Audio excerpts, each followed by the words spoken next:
Me to speak on this important amendments. Ma'am, I represent Telugu Desam Party. On behalf of Telugu Desam Party, I'm standing here. A party which is a regional party from Andhra Pradesh, which has substantial amount of members in this house as well as in Rajya Sabha. On behalf of Telugu Desam Party, I stand here in support of both women reservation. On behalf of Telugu Desam Party, I stand in support of delimitation also. And as just Mahoji has posed, a lot of people are posing a lot of questions to us. Of course, this is democracy. A lot of people will pose and we have to answer. As a regional party, that too coming from South India, the first question is, as you're coming from South India, are you going to support this? Second question is, will TDP support delimitation as well as women's reservation if the seats are 543 or 815? Whether TDP had considered about losing its representation with increase in seats? These are the questions. And fourth question was, why TDP is not asking for 2011 census or latest census? And fifth question is, does delimitation be fair? Wouldn't it be gerrymandering? These are the questions that people are posing it. Members inside the house and media outside are posing this to the Telugu Desam Party, and it's our duty to answer these questions. And it is our duty to put it on record also in this house. Ma'am, Telugu Desam Party is in support of Women's Reservation Bill because we believe in what Ambedkar said. What Ambedkar said was, a constitution is a vehicle of life guided by the spirit of the age. Ma'am, from yesterday onwards, we could see a lot of women coming and sitting in the gallery in the anticipation. Thank you, Dada. Thank you, Dada. So they came in anticipation, inside the house and outside the house, the women sitting with anticipation that their representation will increase in the parliament, in the assembly also. Because until now, the policies are made for them also, even for women, are made mainly by men. And the time has come for women to actually raise their voice, to actually make the policies for themselves. And this is the spirit with which we are supporting this women's reservation, ma'am. And I said, this is the spirit of the age that people are asking for this, that women folk, which has 50% population in this country, is asking for this. So we need to understand why they are mooting for this, and they're fighting for this for so many years. And time has come, under the leadership of Narendra Modi ji, that this important amendments has been brought forward, and we need to support this, ma'am. Ma'am, the other thing we should also accept is the change is constant. It is never, it is never going to be same all throughout. With the times, there will be changes that will happen. Even with our constitution also, there are multiple amendments that are brought in. After almost 77 years, we are discussing about the 131st amendment. Because we believe that Indian democracy is vibrant. Our constitution is a living thing. And Ambedkar also mentioned that. So there are a lot of amendments that are brought in. That is the reason why Indian democracy is thriving. When you compare countries around us, Nepal, Pakistan, Sri Lanka, Bangladesh, ma'am, if you see all of them, how many coups have happened in that countries? How many armed revolutions have happened? How many times the constitution itself has collapsed? Why it didn't happen in India except for those 3-4 years during the emergency? Why democracy has thrived in India was because we believed change is constant. We believed what Ambedkar ji has mentioned. So this is a time we should respect that, and this is what women folk of India are asking for. This is the change they are looking for. So we need to support this. I'm requesting the opposition parties also, please see through it and support this.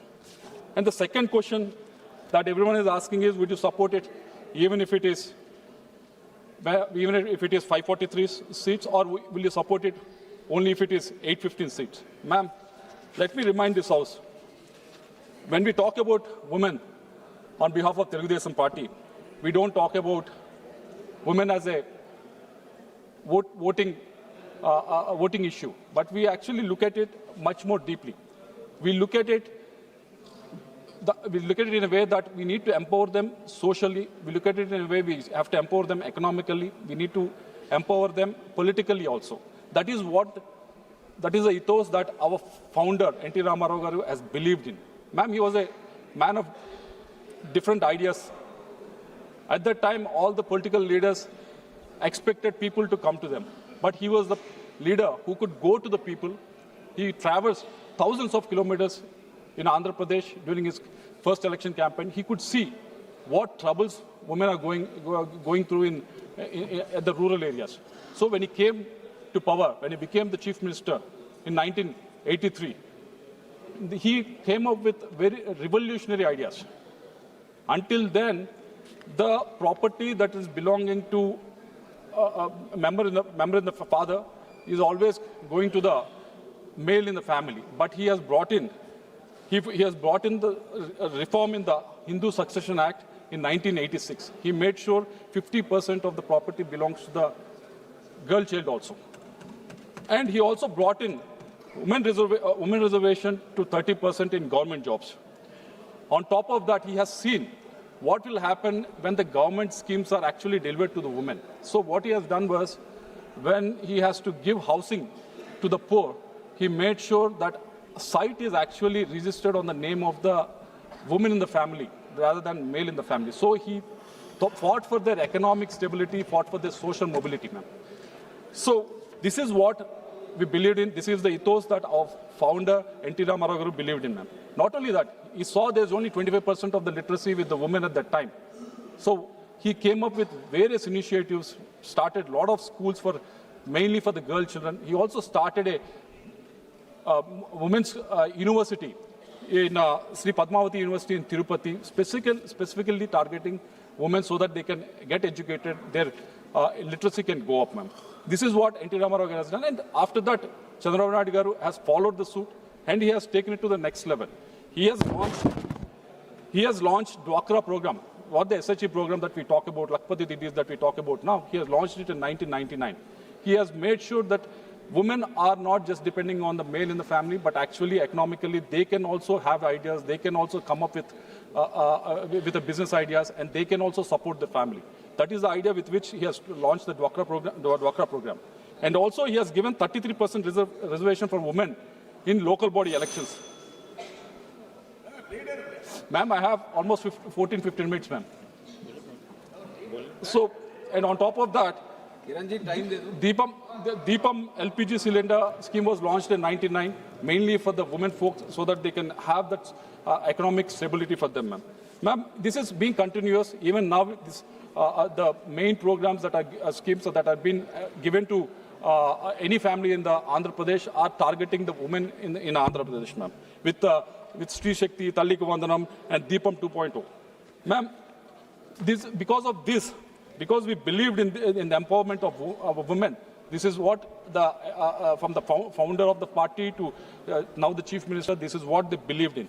So if it is 543 seats or 815 seats, Telugu Desam Party is in support of women's reservation in the women's reservation bill.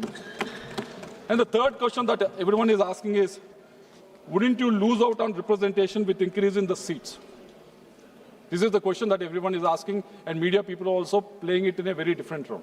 Ma'am, yesterday Home Minister has clarified in the House itself that with 50% increase for every state, Andhra Pradesh right now has 4.6% representation in the parliament.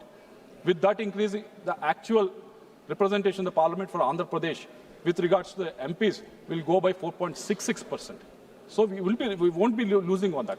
But I want to remind this House, a lot of opposition parties are asking for 1971 census to be used as a mother data.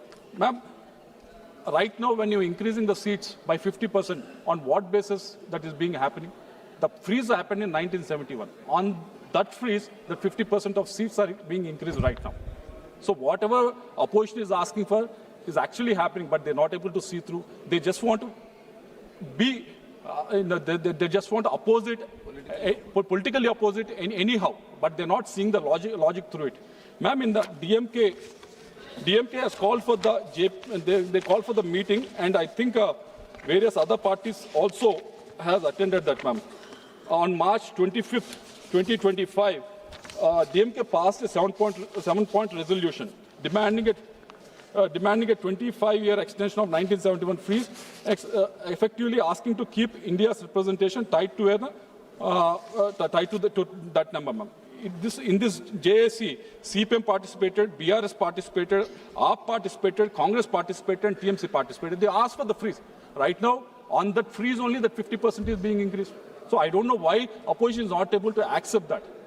There's nothing new that is being happening on the 1970 population freeze, where 543 seats have been allocated. On top of that, 50% has been increasing, and yesterday Home Minister has clearly clarified. And even then, if you can't accept the truth of what is happening, even then, if you want to give out the fake narrative, false narrative, saying South India's number will go down, South India's representation will go down, I hope and I request the opposition to actually come to senses and actually accept what the delimitation means and support the delimitation process in total. Ma'am, the fourth question that everyone is asking at, why not 2011 census or the latest census? I'll give you the example of Andhra Pradesh, ma'am. Ma'am, in Andhra Pradesh is a very special example because no one has gone through that. When the last delimitation happened in Andhra Pradesh, what happened was we were, Andhra and Telangana were together. But when the delimitation happened, there were 3 parliament segments that have come up in Telangana and 3 we lost in Andhra Pradesh. But in total, we lost 1 parliament segment to Telangana.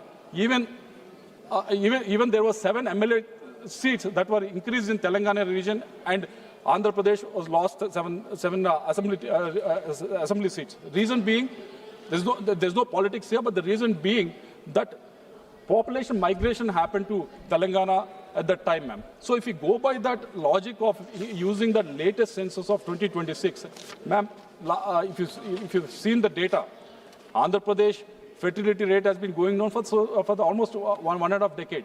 Our migration has been increasing for the last 2 decades. So if you go by the latest census or by the 2011 census also, we'll be losing out. The best deal for us is what Home Minister has proposed yesterday, wherein we are not losing it. Actually, we are increasing by 0.6%. So that is the reason why TDP is supporting this, ma'am. And the last question that everyone is asking is, does delimitation be fair? Wouldn't be gerrymandering?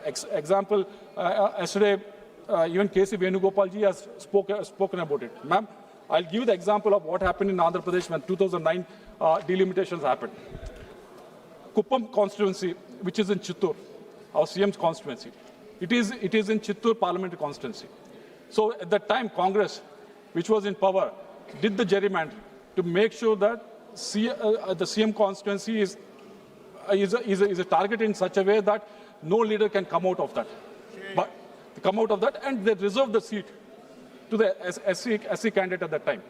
That is what they have done in 2009. That is the actual gerrymandering. But what happened, ma'am? People saw through it.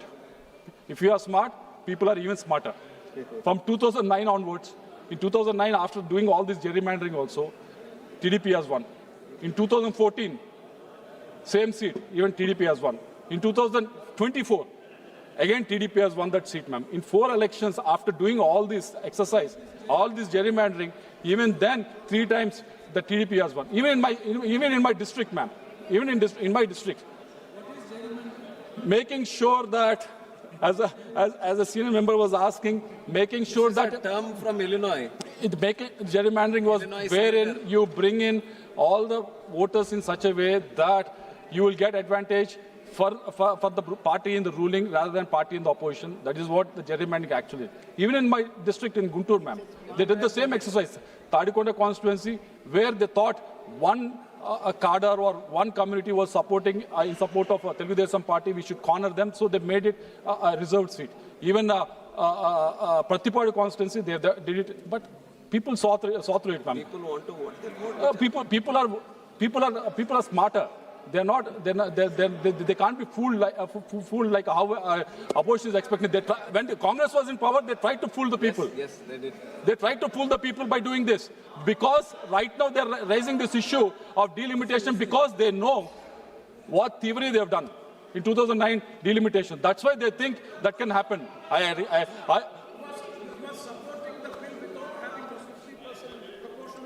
Yesterday I've heard what Home Minister has mentioned. Based on that, yesterday Home Minister has mentioned, yesterday Prime Minister has mentioned, promised us, they gave a guarantee in the House. Based on that, we are supporting this bill. We are supporting women's reservation. We are supporting delimitation. Telugu Desam Party is supporting women's reservation and delimitation, ma'am. Thank you very much. माननीय सदस्य श्री